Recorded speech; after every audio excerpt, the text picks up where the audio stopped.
જય ગુરુદેવ. જય ગુરુદેવ બાપુ. જય ગુરુદેવ. બાપુ એક પ્રશ્ન હતો. હા. પિંડ બ્રહ્માંડ થી પર છે ગુરુ. હા. એ ગુરુ કોણ? પિંડ બ્રહ્માંડ થી પર છે ગુરુ. એ ગુરુ કોણ? બરાબર. સુરત થી વિજયભાઈ. બરાબર, સારું, ધ્યાનથી સાંભળજો. તમે કીધું કે પિંડ બ્રહ્માંડથી પર છે ગુરુ. એ ગુરુ કોણ છે? બરાબર. આ તમે જે પ્રશ્ન કર્યો છે, જે શબ્દ કીધો છે પિંડ બ્રહ્માંડથી પર છે ગુરુ, એ વાણી, એ લાઈન આપણે વીજળીના ચમકારે મોતીડા પરો પાનબાઈ અચાનક અંધારા થશે, જોતરે જોતામાં દિવસો વયા જશે, 21,600 કાળ ખાશે. એ ભજનની આ લાઈન છે. બરાબર, છેલ્લી લાઈન છે આ. હવે એમાં આપણે ભજનનો સહારો લઈએ. ગંગા સતી માતા શું કહેવા માગે છે? બરાબર, કહે છે, વીજળીને ચમકારે મોતીડા પરોવો રે પાનબાઈ, નહીતર અચાનક અંધારા થશે જી. બરાબર, જોતરે જોતામાં દિવસો વહી જશે પાનબાઈ, 21,600 કાળ ખાશે જી. બરાબર. હવે વીજળીનો ચમકારો એટલે શું? પહેલાં તો આપણે એને જોવું પડશે. બરાબર, જેમ ચોમાસાના સમયમાં વાદળા કાળા ડિબાંગ થઈ ગયા હોય છે,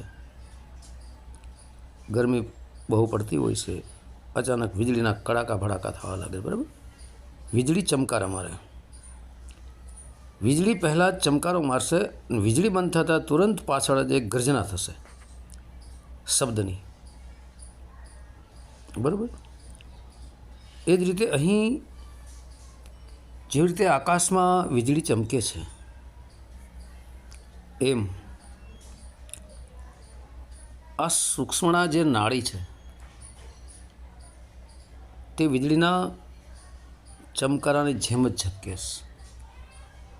જેમ આકાશમાં થાય છે વીજળી, બરાબર, એ જ રીતે આપણી આંખોથી ઉપરનો ભાગ છે એ બ્રહ્માંડનો કહેવાય છે, આકાશનો. બરાબર.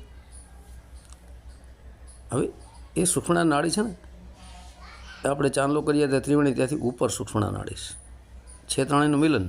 પણ ઈંગડા પિંગડા છૂટી જાય, સૂક્ષ્મણામાં પ્રવેશ કરીએ ત્યારે ભજન પાકું થાય. વહેલા સવારે, બપોરે 10-10 મિનિટ, 12 પહેલાં, 12 પછી, વહેલા સવારે સૂર્ય ઉગ્યા પહેલાં, સૂર્ય ઉગ્યા પછી 10-10 મિનિટ, અને સાંજના સૂર્ય અસ્ત પહેલાં, બરાબર, અને સૂર્ય અસ્ત થયા પછી. આ ત્રણને સંધિકાળ કહેવાય છે.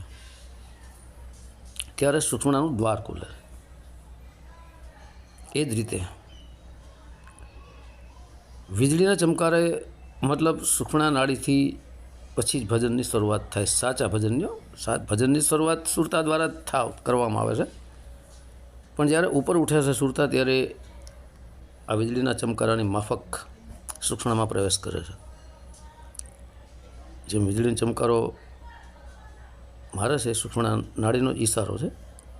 પછી જે શબ્દ ગાજે છે એ 10મા દ્વાર તરફ ઈશારો છે. સૂક્ષ્મણા નાડી મારફત જ આપણે 10મા દ્વાર સુધી પહોંચી શકીએ છીએ. સૂક્ષ્મણાથી આગળ જતાં જેમ બંકનાળ આવે છે, સવાદાસ બાપુ પણ કહે છે, બંકનાળની બજારમાં મારી સુરતા નિશાને ચડી. બરાબર, એ બંકનાળમાં અંધારું જ છે, અંધારો સિવાય બીજું કાંઈ નથી. એ અંધારામાં જ વીજળી ચમકારા મારે. રાતે વીજળી દેખાય છે, તમને જોજો, દિવસે દેખાશે નહીં. દિવસે ગર્જના જ ખાલી દેખાશે, પણ રાતના તો વીજળી ચમકારા મારતી જ દેખાતી. એમ અંધકારમાં વીજળી ચમકારા મારે. સૂક્ષ્મણા નાડીથી આગળ જતાં બંકનાળ આવે છે ને, એમાં અંધકાર છે, એમાં વીજળી ચમકારા મારે છે આ સૂક્ષ્મણા નાડી. અને એ અંધકાર પછી પ્રકાશ જે આવે છે એ આત્મ પ્રકાશ છે, એ શબ્દ પ્રકાશ છે. બરાબર. તો મોતીડા પોરવો પાનબાઈ, મોતીડા કીધું છે. ખાલી મોતી કીધું હોય ને તો એક જ થાય, પણ અહીં મોતીડા કીધું છે એટલે એકથી વધારે થાય.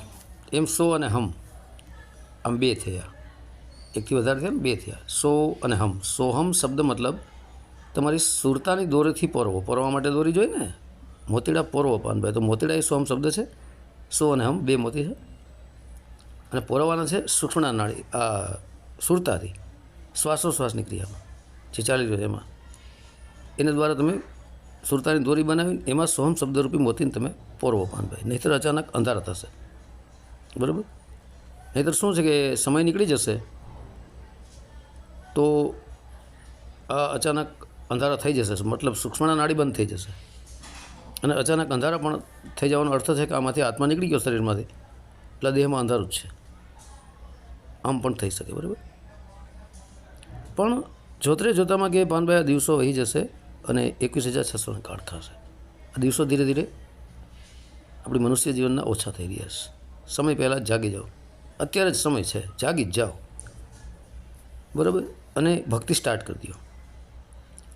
અને 21,600 નહીંતર કાળ ખાશે. 21,600 અહીં શ્વાસાની ગણતરી કરીશ, બરાબર. 4 સેકન્ડે 12, 4 સેકન્ડે 10, મિનિટના 15 કલાકના 924 કલાકના 21,600. તો અહીં વાત એ જ કરવામાં આવી છે, શ્વાસોશ્વાસની અંદર ભજન કરવાની વાત છે. ફાલતુ જો બકવાસ રહો, કથણી બકણીમાં રહો તો આ તમારા શ્વાસાને આ સમયરૂપી કાળ ખાઈ રહ્યો છે, બરાબર. એટલા માટે શ્વાસની અંદર જે ચાલી રહ્યો છે, મતલબ ઉડતા શ્વાસ અને બેસતા શ્વાસમાં સુરતાને જોડો. એક પણ શ્વાસ ખાલી જવા ન દેતા, બરાબર. એક શ્વાસ ખાલી જાવત કોટિક નુકસાન. બસ આ જ રીતે સમજવાનું છે, બરાબર. મતલબ શ્વાસ ઉશ્વાસની ભક્તિ માતા ગંગા સતી બતાવે છે. પછી કહે છે જાણ્યારે જેવી આ તો અજાણ છે વસ્તુ પાનભાઈ, અધુરિયન ન કહેવાય. ગુપ્ત રસનો આ ખેલ અટપટો આટી મેલો તો સમજાય, બરાબર. હવે જાણ્યા જેવી આ તો વસ્તુ છે અજાણ પાનભાઈ. જાણ્યા જેવું, જાણવા જેવું કોઈ હોય તો એ આત્મ પરમાત્મા જ છે. વસ્તુ તો માત્ર ઈશારો કરવામાં આવ્યો છે આત્મ પરમાત્મા તરફ, સોહમ શબ્દ તરફ, બરાબર. બાકી કોઈ વસ્તુ નથી. ઈશારો કરવામાં આવ્યો, સંકેત કરવામાં આવ્યો છે. ઘણીવાર આપણે બોલીએ જ છીએ ને કે અધરદ્વીપ ગગન ગુફામાં હે વસ્તુ નિસારા, હે વસ્તુ. સારા સારા સંતોએ પણ વસ્તુ કહીને એ જે કોઈ તત્વમાં નથી, તત્વથી પણ ઉપર છે એના તરફ ઈશારો કરતાં કીધું છે. આપણે કેમ કોઈ માણસ કોઈ પૂછે કે ભાઈ 4-5 માણસો ઊભા, ભાઈ આમાંથી કયા માણસ છે જેને તમે કહેતા, પછી આપણે આંગળી ચીંધીને બતાવીએ, એમ ઈશારો થઈ ગયો ને, એમ એના તરફ ઈશારો કરવામાં આવેલો છે, બરાબર. તો જાણ્યા જેવી જે છે એ આત્મ અને પરમાત્મ છે. પણ અધુરિયા ન કહેવાય. અધુરિયા કોને કીધા છે? કે જેને ભક્તિ કરવી નથી, માત્ર વાતો કરવી છે, કથણી બકણી કરવી છે, વાદ વિવાદ કરવો છે, ઈર્ષા નિંદા કરવા છે, હે નાના મોટું થાવ કરવું છે, ટાટિયા ખેંચીને બીજાને પાડવા છે, એવા અધુરિયાને આ વાત ન કરાય. કારણ કે એનો કોઈ ભક્તિ યાર કોઈ મતલબ હોતો નથી. એ તો કથણી બકડી વાદ વિવાદ કરી કરીને મરી જતા હોય છે. ગુપ્ત રસનો આ ખેલ છે અટપટો પાનભાઈ. આ રસ ગુપ્ત છે કે આ જે ગુપ્ત રસ છે, સોહમ શબ્દનો જે ગુપ્ત છે, શ્વાસોશ્વાસની અંદર જે ચાલી રહ્યો છે એને પ્રગટ કરવાનો છે. જે ગુપ્ત છે એને પ્રગટ કરવાનો છે, બરાબર. આ સોહમ રસ તમારે પીવો હોય તો એ ગુપ્ત છે, પણ આ ખેલ છે અટપટો કે ખેલ થોડો અટપટો છે. તમને એમ લાગશે કે આ કેમ નથી પ્રગટ થતો, કેમ નથી પ્રગટ, પણ લાગી રહેવું પડશે એમાં. ઝટપટ તો સમજાયું છે નહીં, પણ આટી મેલો ને તો સમજાય. હવે આ જે ગુપ્ત ખેલ છે, ગુપ્ત રસ જે છે, સોમ શબ્દ જે ચાલી રહ્યો છે, એનો જે ગુપ્ત ખેલ છે એ આત્મ પરમાત્માનો, એ તો આપણે જાણી ક્યારે શકીએ કે જ્યારે આટી મેલો ને તો સમજાય. ઘણીવાર વાત કરું છું કે વિંટોળિયો પૂછવા લાગ્યો, ભાઈ કે વાને જોયો એમાં એક સંત મહાત્મા મળી ગયા. વિંટોળિયાને કીધું કે ભાઈ તું આ ગોળ ગોળ ફરે, આટી મેળ દે, સીધો થઈ જાય, તું પોતે જ પવન છો, પોતે જ વાસો. એવી જ રીતના કામ, ક્રોધ, લોભ, મદ, મોહ, શબ્દ, સ્પર્શ, રૂપ, રસ, ગંધ, છલ, કપટ, ઈર્ષા, નિંદા, તારી મારી, હું મેં વાદ વિવાદ, ખેત ખોદણી, હે માન મોટા, અહંકાર બળા, આ બધી આટી છે. આટી મેલો ને તો સમજાય. હવે આટી કંઈ છૂટતી નથી. આટી છૂટે તો સમજાય ને. હવે આપણે આમાં આટી પડી ગઈ, દેહની આટી પડી ગઈ છે, 3 ગુણની આટી પડી ગઈ છે, વાદ વિવાદની આટી પડી ગઈ છે, ઈર્ષા નિંદાની આટી પડી ગઈ છે. આટી કાંઈ છૂટે નહીં, કાંઈ ગુપ્ત રસને આપણે પી શકીએ નહીં સુરતા દ્વારા. એટલે આને પહેલાં કે છોડવું પડશે, બરાબર. પછી કે મનરે મૂકીને તમે આવો રે મેદાનમાં, પાનભાઈ જાણી લ્યો જીવ કેરી જાતજી, સજાતી વિજાતીની જુક્તિ બતાવો અને બીબે પાડી દો બીજી ભાત. મનરે મૂકીને આવો મેદાનમાં, મતલબ હું મન નથી, કાઢી નાખો. હું મન નથી મતલબ સંકલ્પ વિકલ્પને રોકી દો, આવી જાઓ સામે. માન મોટા અહંકાર બળાય બધું મૂકી દો, ખાલી થઈને આવી જાઓ. તમે ખાલી થાવ તો જ કોઈક કંઈક રેડે ને. છલો છલ પાત્ર હોય એમાં તમે રેડો શું આવે, છલકાનું આવી જાય. એટલે અહીં ખાલી થવાની વાત કરી છે કે તમે પછી કે આવી જાઓ મારી સામે કે મેદાનમાં, અને જાણી લ્યો જીવ કેરી જાત. પહેલાં તમે જાણી લ્યો જીવ કેરી જાત, કે જીવની જાત શું છે, જીવ કોણ છે. જીવ એ જ વિષય વાસના ફસાયેલો છે, એ જ સુરતા. કે તમે સ્વયં એક સુરતા છો, એક જીવ છો, અને આ વિષય વાસના બધી છોડી દો. કારણ કે વિષય વાસના ફસાવું એ જ જીવ છે, એ જીવની જાત છે. વિષય વાસના ફસાયેલો એને જીવ કહેવાય છે, એ જીવની જાત છે. સંકલ્પ વિકલ્પ, મન બુદ્ધિ ચિત્ત અહંકાર આ બધી જીવની જ જાતો છે. કારણ કે આત્માના 4 અંતકરણો છે આ, અને એમાં જ ફસાયેલા છે. હવે આ જીવની જાત છે, વિષય વાસના ફસાયેલો છે, એ જીવ કહેવાય, બરાબર. પછી કે જાણી લ્યો જીવની જાત. પહેલાં તો તમે જાણી લ્યો જીવની જાત. વિષય વાસના ફસાવો ત્યાં સુધી તમે જીવ છો, બરાબર. એને છોડી દો, પછી જાણી લ્યો. હવે પછી તમને કે હું સજાતી વિજાતીની જુક્તિ બતાવું. હવે જેમ નર અને નારી હોય છે, એ તો લૌકિક દ્રષ્ટિએ નર નારી 2 જાતિ થઈ. હું ઘણા ઓડિયોમાં બોલું છું. અહીં સજાતી અને વિજાતીની વાત કરે કે પછી તમે જીવ જો છો, જે જીવ વિષય વાસનામાં ફસાયેલો હતો, વિષય વાસનામાંથી નીકળી જાઓ. મન બન બધું મૂકી દો, ચોખ્ખી સુરતા બની જાઓ, ચિત્તને નિર્મળ કરી નાખો. પછી એ જીવ થકી જ સજાતી અને વિજાતીની તમને જુક્તિ બતાવો. સજાતી એટલે શું છે? સહેજ સત્ય જાતિ. સજાતી એટલે સ્વયં તમે આત્મા છો, વિજાતી એ પરમાત્મા. એની જુક્તિ બતાવું. જુક્તિ એટલે એક વિધિ, કઈ રીતે એની સાથે જોડાવું, કેમ ત્યાં સુધી પહોંચવું, એની તમને જુક્તિ બતાવું વિધિવત. પછી બીબે પાડી દો બીજી ભાતજી. પછી આ તમારું જીવરૂપી જે બીબું છે, એ જે વિષય વાસના ફસાઈ ગયેલું છે, એ જીવરૂપી બીબામાં, એ સુરતારૂપી બીબામાં બીજી ભાત પાડી દો, અને તમને સોમ શબ્દ તરફ ઉઠાવી દો, આત્મા તરફ ઉઠાવી દો, પરમાત્મા તરફ ઉઠાવી દો. આ વાત માતા ગંગા સતી કરે છે, બરાબર. હવે અહીં સજાતીને આત્મા ગણ્યો છે અને વિજાતીને પરમાત્મા ગણ્યો છે, બરાબર. તો એક બીજી વાણીમાં માતા ગંગા સતી કહે છે વચન અને યથાર્થ વચન. એક તો વચન, સોહમ શબ્દરૂપી વચન કહો, આત્મારૂપી વચન કહો, એક તો એ વચન છે. એક 52 અક્ષરી વચન છે. 52 અક્ષરી વચન વિશે તો અહીં વાત છે જ નહીં, કારણ કે 52 અક્ષરી વચન દ્વારા તો માત્ર સમજણ આપવામાં આવે. અંદર ઉતરવા માટે તો 52 અક્ષર છોડવા પડશે. તો વચન અહીં આત્માને કીધો છે ને યથાર્થ વચન છે, ને પરમાત્મા કીધો છે. યથાર્થ એટલે જેમાં કોઈ પરિવર્તન આવે નહીં, જેમાં કોઈ બદલાવ આવે નહીં, જેમ છે તેમ જ રહે, જેવું છે તેવું રહે, જેમાં કોઈ પરિવર્તન થાય જ નહીં. એ વિજાતી છે, એ જ યથાર્થ વચન છે. અને વચન એ આત્મા છે. વચન આત્મા એ સજાતી છે ને વિજાતી એ પરમાત્મા છે. વચન એ આત્મા છે અને યથાર્થ વચન એ પરમાત્મા છે, બરાબર. પછી કે બીબે પાડી દો બીજી ભાત. એટલે બીબું એ જ સુરતાનો ઘાટ તમારો ઉપર ચડાવી દો. એમ જે સુરતા વિષયવાસના ફસાય, જે જીવ વિષયવાસનામાં છે, એ જીવમાં બીજી ભાત પાડી દો, તમને જોડી દો આત્મ પરમાત્મ તરફ, બરાબર. આ જ કહેવાનો અર્થ છે. પછી કહે છે કે હવે પિંડરે બ્રહ્માંડથી પર છે ગુરુ પાનભાઈ, તેનો દેખાડું તમને દેશજી, બરાબર. ગંગા સતી એમ જ બોલ્યા રે ત્યાં નહીં માયાનો જરીએ લેસ. ત્યાં જરીએ માયાનો લેસ નથી. ક્યાં નથી? પિંડને બ્રહ્માંડથી જે પર ગુરુ છે ને એમાં. બાકી આત્માની સુરતા તો સ્વયં માયામાં ફસાયેલી છે. માં તો જરીએ લેસ જ છે ને, માયા જેવી કોઈ ચીજ નથી, કોઈ વસ્તુ જ નથી. પરમાત્માની અંદર. તો માયા જેવી વસ્તુ કોની અંદર છે? આત્મામાં. આત્માએ જે ઈચ્છા પ્રગટ કરી, 3 ગુણ પ્રગટ કરી સુરતા દ્વારા. આત્માએ ઈચ્છારૂપી સુરતા પ્રગટ કરી, એમાં 3 ગુણ પ્રગટ કર્યા, 5 તત્વો પ્રગટ કર્યા, અને બધું આ આખું સૃષ્ટિનું નિર્માણ કરી નાખ્યું. પણ આત્મ ઉપર પરમાત્મા છે, બરાબર. તો ક્રિયા વગર તો કોઈ વસ્તુ થાય નહીં. એટલે શરૂઆત આ ક્રિયા આત્મા દ્વારા જ થઈ છે, અને આત્મા પ્રગટ થયો છે પરમાત્મામાંથી. પણ પરમાત્માની અંદર કોઈ ક્રિયા નથી.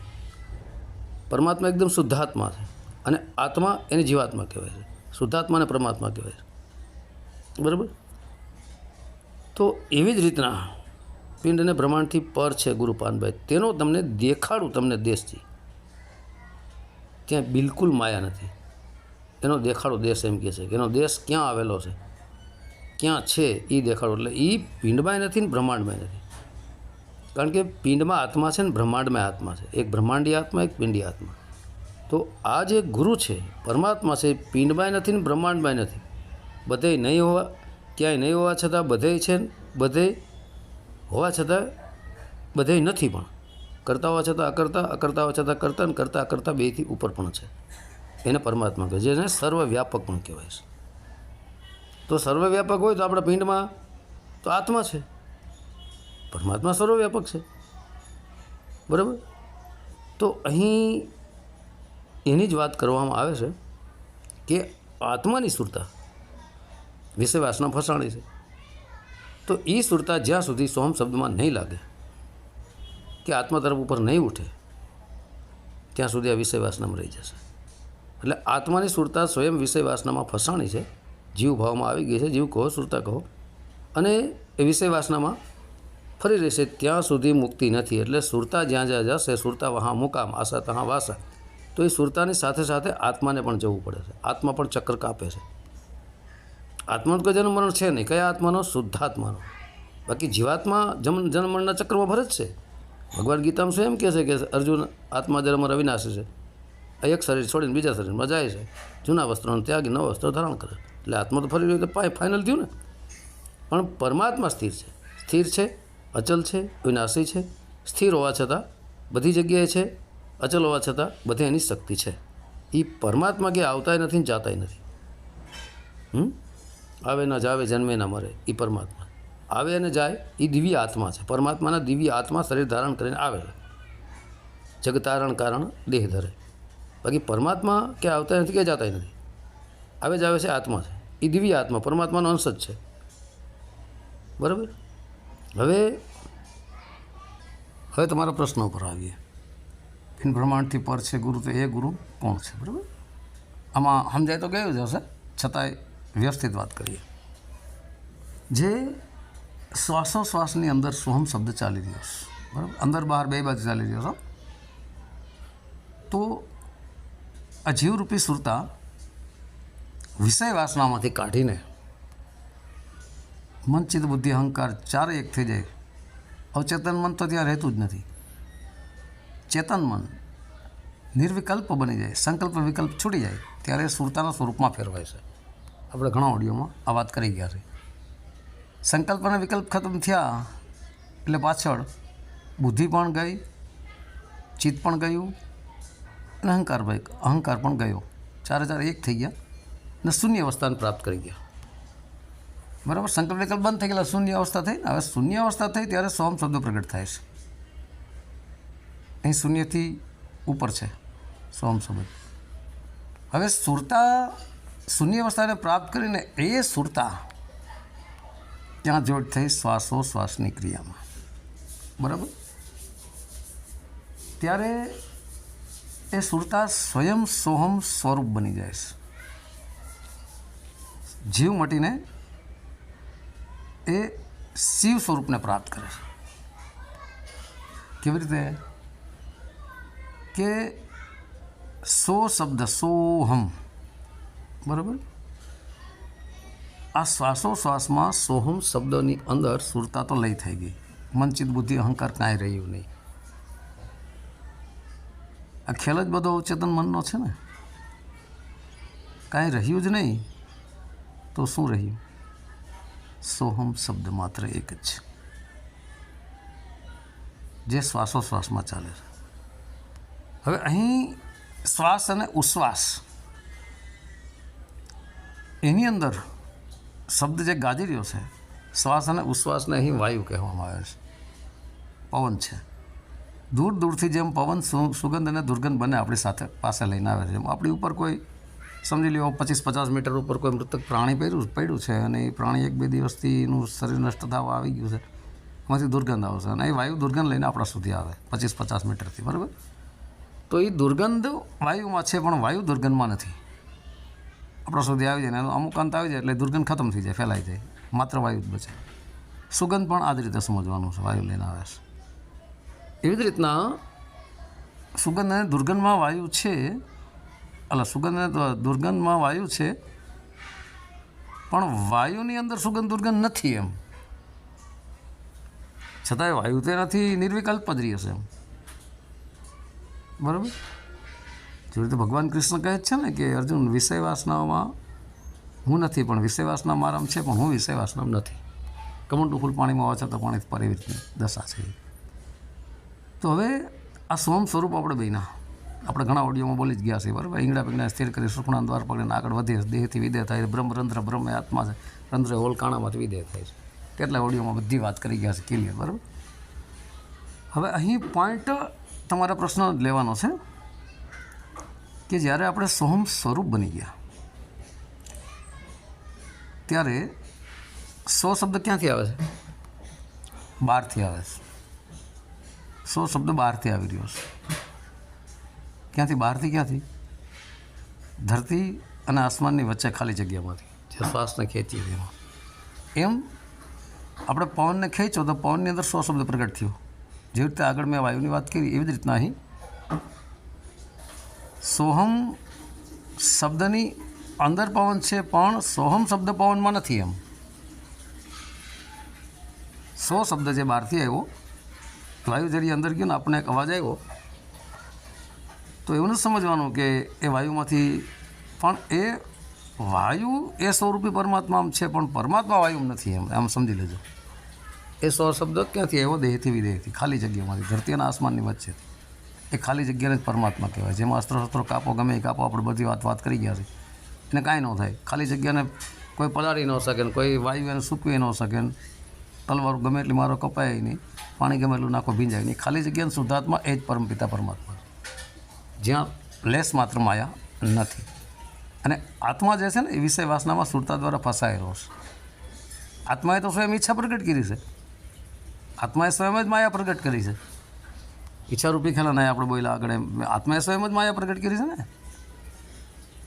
તો આત્મા તો જીવનમરણના ચક્કરમાં ફરી રહ્યો છે, સુરતાને સપોર્ટ આપીને પોતે.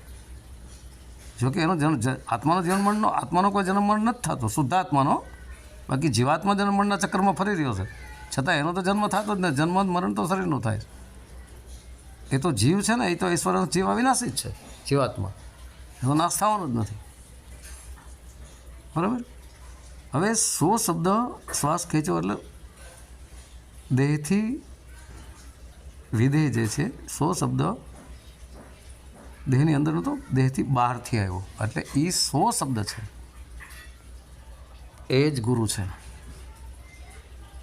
જે દેહથી વિદેહ છે, પિંડ બ્રહ્માંડથી પર છે. પિંડમાં નથી ને બ્રહ્માંડમાં નથી, ખાલી જગ્યામાં વચ્ચે છે, જેને બ્રહ્માંડ કહેવાય.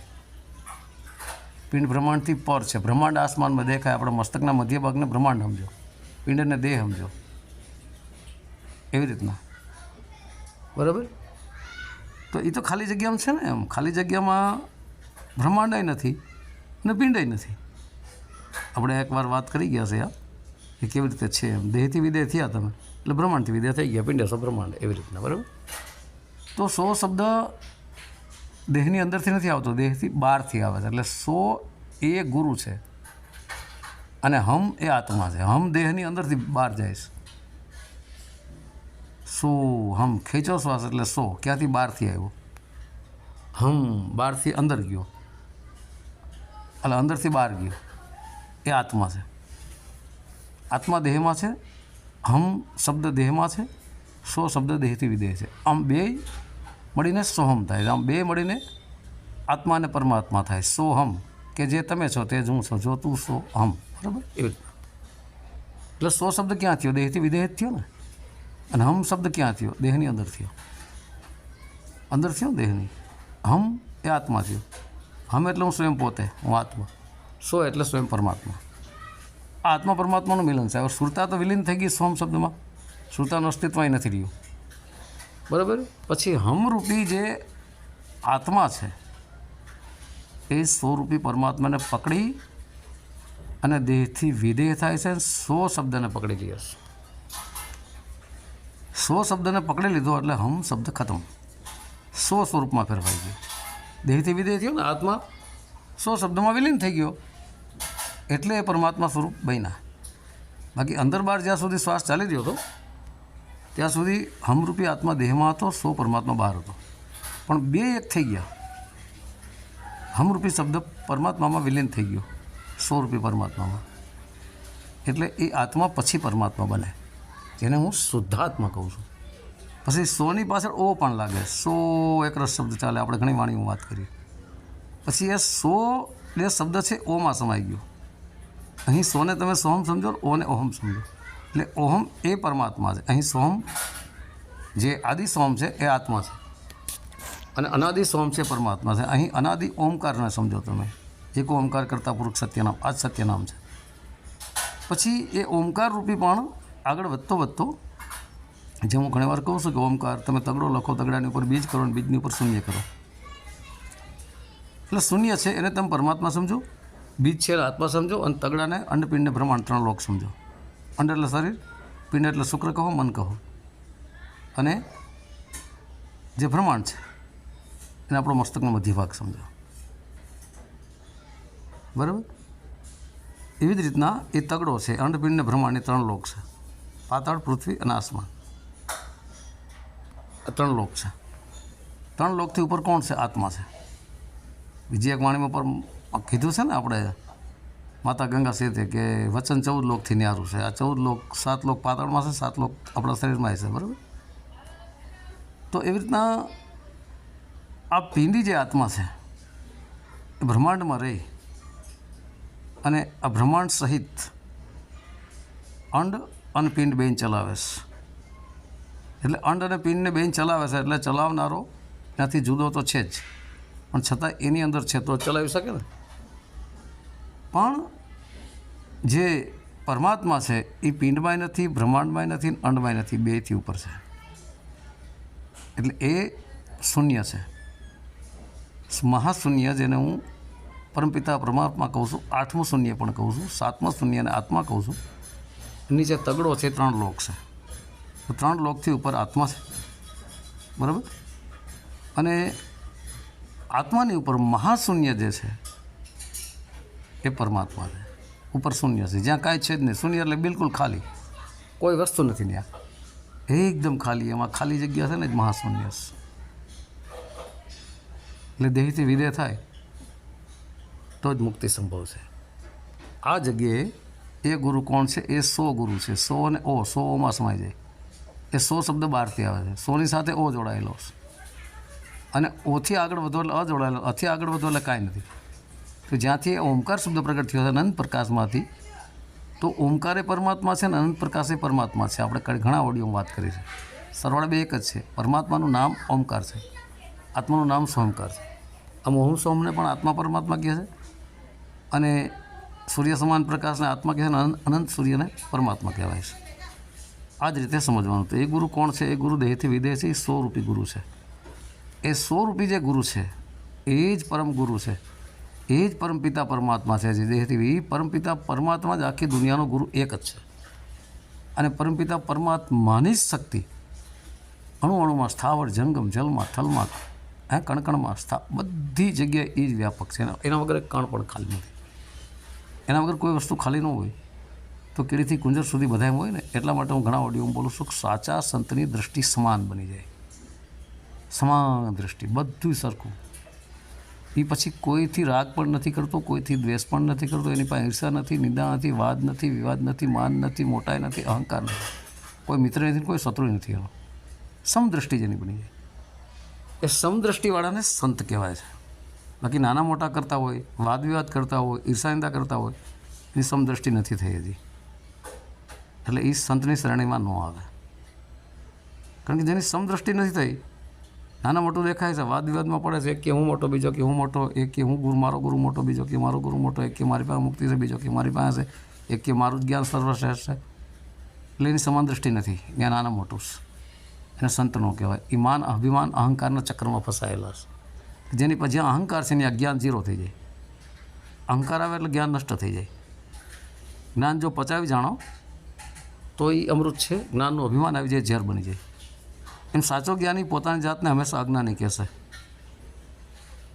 સાચો જ્ઞાની કોદા બી પોતાની જ્ઞાનના બળગાનથી ફૂંકતો હોય તો ગધેડો ફૂંકે શરણાય, ભજા બાપા કહે છે. એમ એટલે સાચા સંત પાસે માન મોટા અહંકાર છૂટી જાય છે, અહંકાર નથી રહેતો. આ સાચા સંતની નિશાની છે, સાચા સંતના લક્ષણો. સાચા સંતને ધન દોલત સાથે પણ કોઈ મતલબ નથી. આ નોટ કરી લેજો. દરેક ઉપર ભાવ રાખે, દરેક ઉપર પ્રેમ રાખે, કોઈ સાથે વાદ વિવાદ નથી કરતો. આ સાચા સંતની નિશાની. તમે કીધું કે એ ગુરુ કોણ છે, પિંડ અને બ્રહ્માંડથી પર છે, એ ગુરુ કોણ છે? એ ગુરુ એ જ સો છે. સો અને ઓ બે સાથે જ છે. સો અને ઓ બે સાથે જ છે. તો સોને તમે સોહમ ને ઓ ને ઓહમ, એ જ આત્મા પરમાત્મા પણ છે, બે એક જ છે. પણ જ્યારે દેહથી વિદેહ થાય, શુદ્ધાત્મા થાય, વિષય વાસનામાં છૂટી જાઓ, આત્માની સુરતા ઉઠી જાય, આત્મા સ્વરૂપ બની જાય, આત્મા પરમાત્માનું સ્વરૂપ બની જાય, શુદ્ધાત્મા બની જાય, એક પણ વિષય વાસના ન રહીએ, ત્યારે એ પરમાત્મા કહેવાય છે. આત્માની અંદર પણ પરમાત્માની શક્તિ તો છે જ, પણ જ્યાં સુધી રાગદ્વેષમાં ફસાણા છે, વાદવિવાદમાં ફસાણા છે, માન મોટાઈમાં અહંકારમાં માયામાં ફસાયેલા, ત્યાં સુધી પોતાની જાતને ઓળખી નથી. પહેલાં સ્વયંને પોતાને ઓળખવા પડે છે. સ્વયંને પોતાને જાણ્યા પછી જ તમે પરમાત્મા જાણી શકો. ડાયરેક્ટ કોઈ પરમાત્મા જાણી જ ન શકે. કોઈની તાકાત બહારની વાત છે, હું ઘણા ઓડિયો બોલી ગયો. આત્માને જાણ્યા પછી જ પરમાત્માની યાત્રા શરૂ થાય છે. પછી જે પરમાત્માને જાણી જાય, પરમાત્મા સ્વરૂપ બની જાય છે, મીઠાની પુત્રીની જેમ સમુદ્ર પાણી સાથે પાણી થઈ જાય, એ પાછી આવી જ નથી શકતી. બરાબર? તો હવે આશા રાખું તમારા પ્રત્યે તમને સમજાઈ ગયું હશે. એટલા માટે જ માતા ગંગા સતીની વાણીનો સહારો લીધો છે. તો હવે જય માતા ગંગા સતી, જય માતા પાનભાઈ, કરસિંગ બાપુની જય, સમઢિયાળા ધામની જય, સત્ય સનાતન ધર્મની જય.